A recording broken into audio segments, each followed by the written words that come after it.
The Jets miss out on a free agent they were targeting, but it's not the end of the world. Let me put your mind at ease today on Locked On Jets. You are Locked On Jets, your daily New York Jets podcast. Part of the Locked On Podcast Network, your team every day.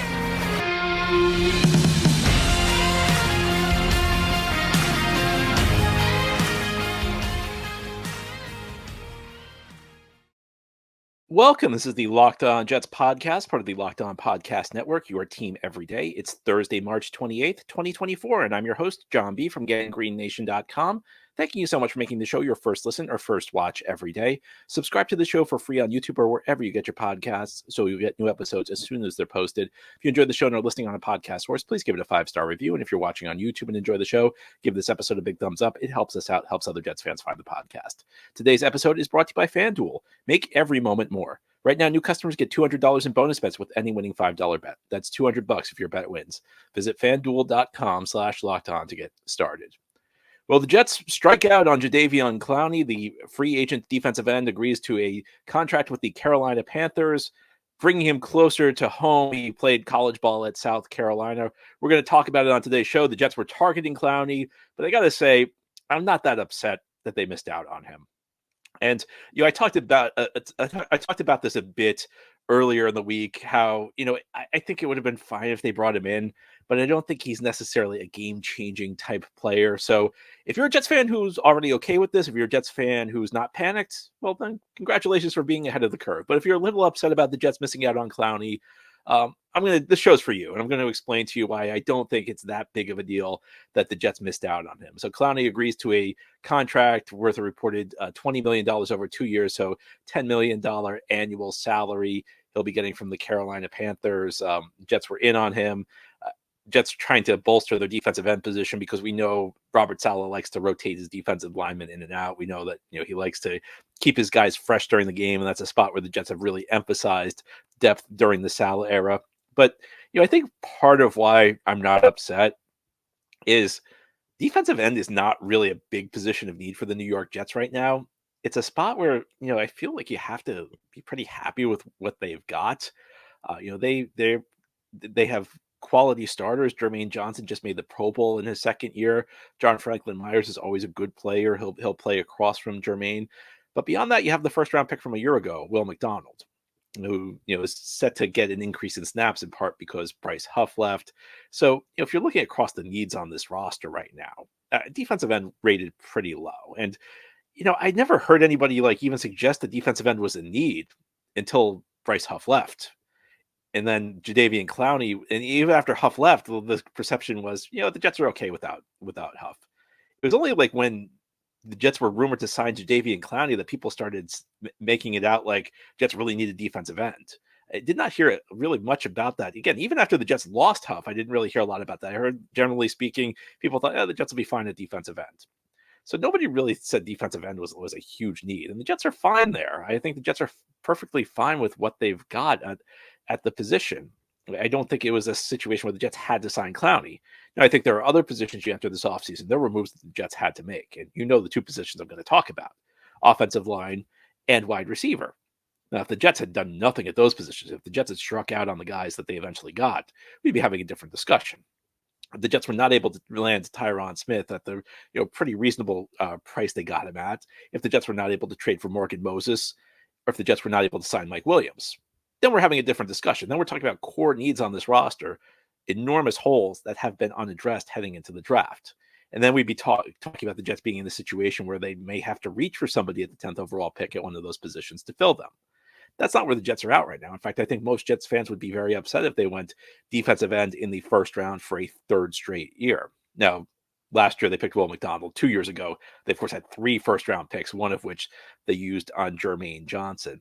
But I don't think an improvement on the defensive line, especially the defensive end position, was really going to make an outsized difference for this team heading into the 2024 season. It's different if we're talking about positions that have major holes. And there have been many points in the past, if you're a longtime listener of the podcast, that I've suggested Clowney would be a guy who would be worth adding when he's hit free agency, because the guy has bounced around the league a lot. He keeps signing with a new team every year, it feels like.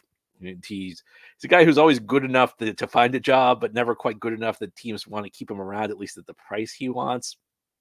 But there were years in the past where the Jets have had nothing at defensive end, where their defensive end position was as big of a hole as wide receiver and offensive line were a year ago. In those situations, Clowney could make a big impact. The Jets had signed Jadeveon Clowney in, I don't know, 2021. I'd be here saying, that's a pretty big deal. Or if the Jets had struck out, if the Jets had really made a push to get him in 2021 and struck out, then I'd be saying, okay, that would be a big deal. But I just don't know how much he would have added to what the Jets have right now. I think he probably is like the best fit for John Franklin Myers' role, which is kind of like a more of a power defensive end where he holds up strongly against the run. He keeps the linebackers clean. He collapses the pocket, uses his power. Like he'd be fine for that role. But with JFM already in the building, yeah, it's always nice to have an extra good player. It's always nice to add depth, but it's not really that big of a deal. I don't think it drastically changes the Jets' outlook on defense. And part of it's that, their defensive ends are good, but this is not a defense that's been driven by the defensive ends the last couple of years. If you look at who the great players are on this unit, there's a defensive tackle, Quinnen Williams, and a corner, Sauce Gardner. And then there are sprinkled in some other good players and a scheme that seems to work, a scheme that seems to fit the players the Jets have. But and Clowney's not a transcendent player. Clowney's a decent player, guy who's had 9 sacks a couple of times in his career, guy who's been very good against the run, guy who's been on a couple of second team All Pro selections, but not a guy who's really lived up to the draft billing. I think that if you were getting like an edge rusher like a TJ Watt, somebody on that level, you would say, okay, even though we're good here, this is a great player. Clowney's a good player. Clowney's not a great player. And, his sack totals have kind of vacillated through the years. They've kind of gone up and down through the years. So you don't really know what you're getting. And I've always said that Clowney's a guy you get off like a 2-sack season, like he was coming off like a year ago when he was hitting free agency, because then his value is going to be low. And you have a pretty good shot of him having a big bounce back year. He's now coming off a season where he's at a career high in sacks and he's in his 30s, which is a prime candidate for regression. So, and I'm not sure the Jets would have given him enough snaps where he would have been able to even match that total again. Again, a good player, a guy who could have made sense for the Jets at the right price. But if you're looking at $10 million, which is what he got from Carolina, a $10 million annual salary, it's easy to see why the Jets passed on that. And I guess that was one of the reasons I was a little confused why they were interested in him, because I always figured he was going to go at that price. And maybe the Jets struck gold with Tyron Smith and Mike Williams. They got it for deals that seemed cheaper than a lot of people projected. So I don't know, maybe they thought they could work something out. And I guess there's no harm in testing this out, seeing if players interested in coming to your team, but it just didn't seem like that big of a deal. But I have more reasons why it's not that big of a deal. If none of those convince you, I have a couple more reasons that I'm going to give you as we continue on this Thursday edition of Locked On Jets. One of them is the player the Jets drafted in the first round a year ago, who now stands to see an increased role. And we'll talk about that in more detail continuing this Thursday edition of the podcast. Today's episode of Locked On Jets is brought to you by Gametime. You should not have to worry when you buy tickets to the next big event, and Gametime is the fast and easy way to buy tickets for all the sports, music, comedy, and theater events near you. With killer last-minute deals, all-in prices, views from your seat, and their best price guarantee, Gametime takes the guesswork out of buying tickets. Gametime is the only ticketing app that gives you complete peace of mind with your purchase. All-in prices show you your total up front, so you're getting a great deal before you check out. You can buy tickets in seconds with 2 taps. I've used Gametime myself. Incredibly easy to use. Super convenient app. It finds amazing deals. I've used it multiple times and been satisfied each time. Take the guesswork out of buying tickets with Gametime. Download the Gametime app, create an account, and use code LOCKEDON for $20 off your first purchase. Terms apply. Again, create an account and redeem code LOCKEDON, locked on. It's one word with no space for $20 off. Download Gametime today. Last minute tickets, lowest price, guaranteed. Thank you so much for making Locked On Jets your first listen or first watch every day. Big shout out to you everydayers. This is a daily podcast covering the New York Jets. And if you're an everydayer, are you also watching Fox Sports or ESPN on your TV? Do you have to turn down the volume with all that shouting? Make the switch to Locked On Sports today. It's a free 24/7 sports streaming channel programmed for you every day to bring you the biggest stories without all the screaming. Locked On Sports today brings you can't-miss analysis, opinions, and news streaming 24/7 on YouTube or the free Amazon Fire TV channels app, part of the Locked On Podcast Network, your team every day. Now, today on Locked On Jets, we're talking about a free agent the Jets did not sign. Jadeveon Clowney agrees to terms with the Carolina Panthers, a contract worth around $10 million a year. Based on where the Jets are right now, I don't think that's a deal that makes sense. I think it's a deal that makes sense if you're a team that's desperately in need of a defensive end. But for the New York Jets, I just don't think it's that big of a deal. So I've already given you a lot of reasons why I'm not panicked over the Jets losing out on Clowney. But let me give you some more. And I got to be honest with you, I was kind of going either way on this move. But one thing I did not like is the idea that it was going to reduce Will McDonald's snaps. Will McDonald was a guy the Jets drafted a year ago in the first round and did not get much action this year. He was kind of had a red shirt season at the defensive end position. Got a handful of snaps and maybe flashed occasionally, but mostly was a non-factor for the Jets this year. And that's not necessarily the worst thing in the world. It's not necessarily the end of the world. Sometimes with players, the biggest jump they make is between year one and year two. That's true with a lot of players. There are a lot of players who just don't really do a whole lot year one, but year two is when they break out. And I think when you're talking a first round pick, yes, expectations are always high, especially a player drafted in the top 15 like McDonald. But it's not necessarily that unusual that a player has a minor role in year one. By year two, though, a first round pick should have a role. And the Jets do not necessarily have the biggest role out there for Will McDonald. He, at this point in time, is probably the third defensive end. And if you look at like the way the playing time was allocated last year and the number of snaps Bryce Huff took that which have been vacated, my guess is that Will McDonald's probably looking around like 500 or so snaps. And that would go down if Clowney was here. And 500 snaps is not that big of a workload for a player. And it's probably not like, unless a guy's really bad, he's probably not going to hurt your team with 500 snaps. You're probably not going to notice a huge difference in your defensive performance giving a rotational defensive end 500 snaps or so. So when I looked at this situation, one of the things I did not quite understand is why the Jets were willing to bring in Clowney. And again, I understand depth. I understand you're trying to win this year, but it almost seemed like the type of move where the Jets were trying to make a splash. Or I shouldn't say that because they didn't do it in the end. But to me, like signing Clowney would have been like you're trying to make more of a splash than you are actually build your team up, because every team in the NFL is trying to balance the short run and the long run. And sometimes the way you build your team in the long run kind of flies under the radar. And this is actually, I think, a pretty good example of that, where you have 500 or so snaps to give out. Are you giving it to a guy in his 30s who's near the end of his career? Or are you giving them to your first round pick a year ago? Now, in today's NFL, it's very difficult to develop players because teams just don't have the practice time that they used to, and the practices don't have the same intensity they used to. There's not as much hitting going on in practices. There aren't as many practices in general. 30 years ago, it was easier to develop players. A lot of coaches would tell you this, that you could come close to simulating game situations. There was the full contact practices. In training camp, you do 2 days, which were essentially exactly what it sounds like. You'd practice twice a day. You'd practice in the morning, then you'd practice in the afternoon.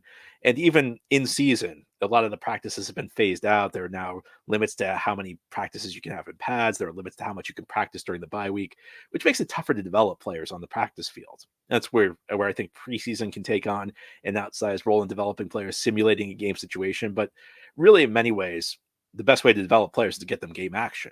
And I wonder how Will McDonald's going to develop if he doesn't get on the field.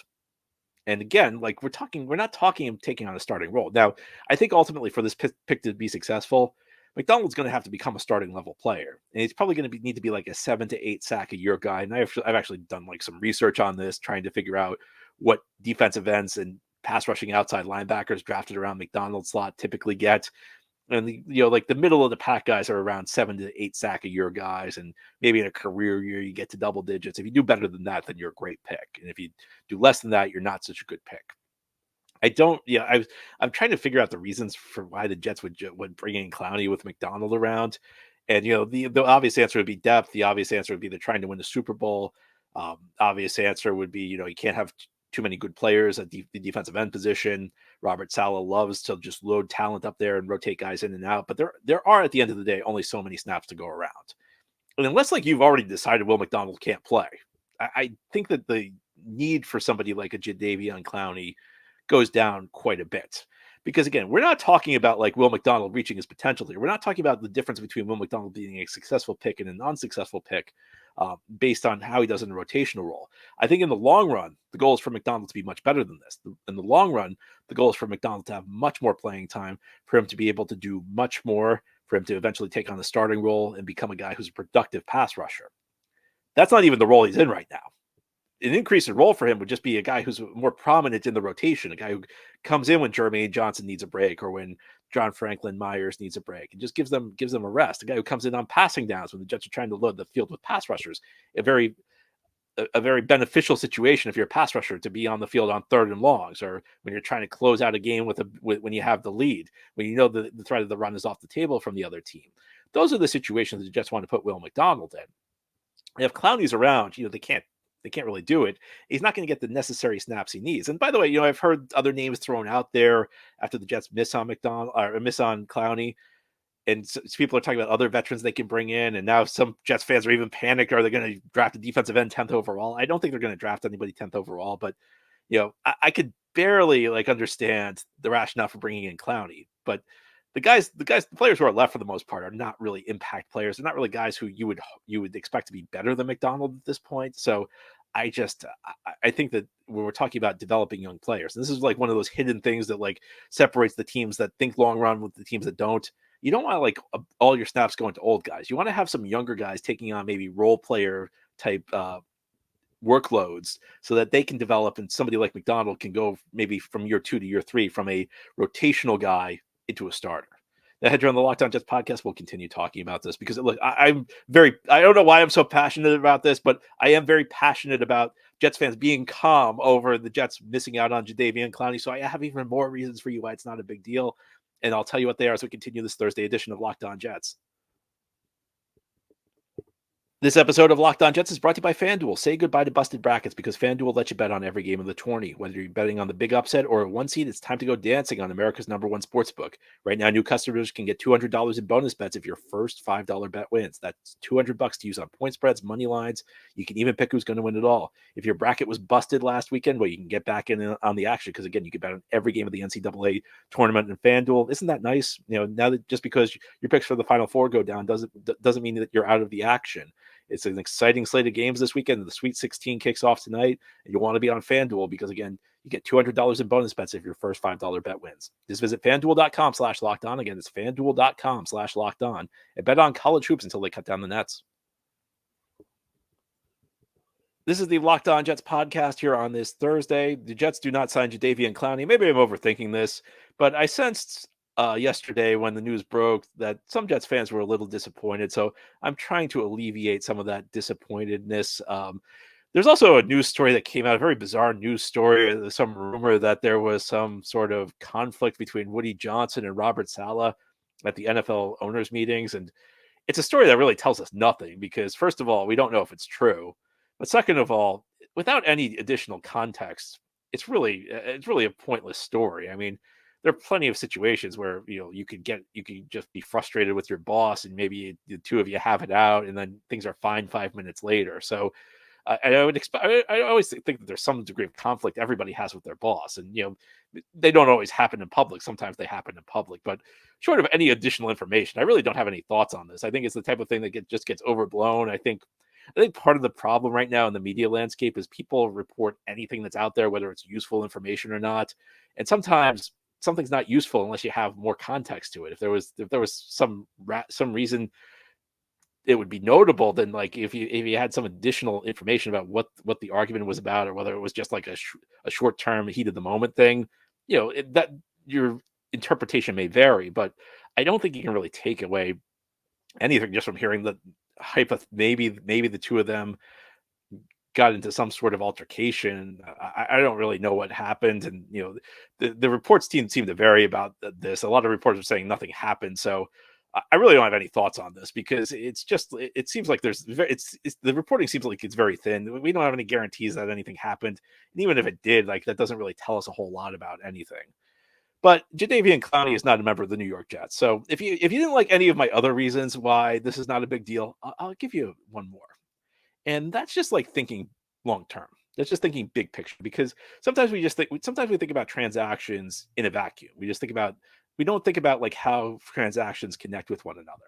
And part of like the rationale for me letting Bryce Huff go, and I was not a fan of letting Huff go, but I think like the rationale behind it is the Jets felt like in the short run they could mostly replicate Huff's value. That they could come close to getting the same production out of the guys that they already had, and that's why you let Huff go for $17 million a year.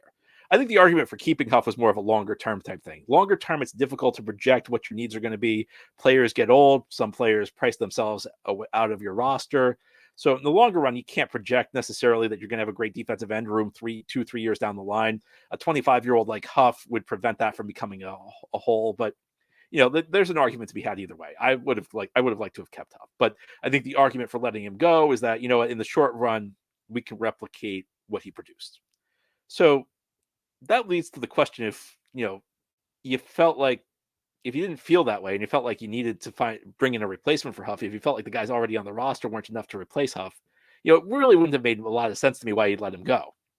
Especially because, if you look at what Clowney got, he got about $10 million a year. Now, I think we can assume the Jets offered him less than that if they made an offer, that Clowney was not going to get $10 million a year from the Jets. But if you add what Clowney got with what Jadeveon Clowney got, you'd probably come close to like adding up. It probably would add up close to what Huff got from Philadelphia, and that really would have been a tough one to justify. I think like that really would have been a head scratcher. Would you rather have Clowney than Huff? I think you'd rather have Huff if all things are equal. Clowney, of course, would be cheaper. He plays the run better than Huff. He's a more complete player, but just what Huff brings off the edge and Huff's youth, I think if money was equal, you'd want Huff. The Kinlaw contract kind of stands out to me, and it's like the Jets are really betting on that this guy's going to make a big improvement.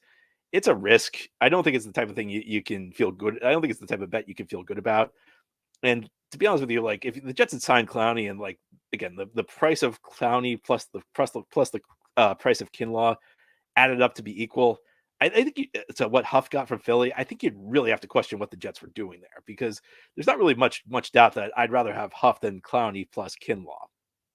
And I'd rather have Huff than Clowney anyway, even though Clowney's a more complete player. Again, I think age comes into it. I think Huff's superior pass rushing comes into it. And there's something to be said for a complete player, but at the defensive end position, especially in a Robert Saleh defense, I think you value the pass rush. So we don't have to answer these questions today, which again is another reason why I think this makes sense. And I think that, look, if the Jets, there was a certain price where Clowney probably made sense, despite all the caveats I laid out. If you can get a guy who's good at a price that's just an unbelievable deal, then of course you do it. I mean, I don't care who it is. Sometimes a guy, even if he doesn't fit exactly what you need, even if you lay out all the scenarios I laid out, you just say, you know what, at this price, I can't turn him down. But that was obviously not what happened with Clowney. We're talking about an annual salary of around $10 million a year. So I'm not losing any sleep over missing out on Jadeveon Clowney. I may have lost sleep over losing out on Mike Williams. I may have lost sleep if the Jets had not addressed the tackle position the way they did. But Jadeveon Clowney, I just think not a guy who would move the needle either way for the Jets. Anyway, that's all for today's episode. This has been the Locked On Jets podcast, part of the Locked On Podcast Network. Your team every day is our motto. As always, if you enjoy the show, hit the subscribe button where you're watching or listening so that you'll never miss an episode. If you enjoy the show and are listening on a podcast source, give it a 5-star review. And if you're watching on YouTube and enjoy the show, give this episode a big thumbs up. Helps us out, helps other Jets fans find the podcast. Have a great Thursday, everybody. We'll be back tomorrow to talk more Jets.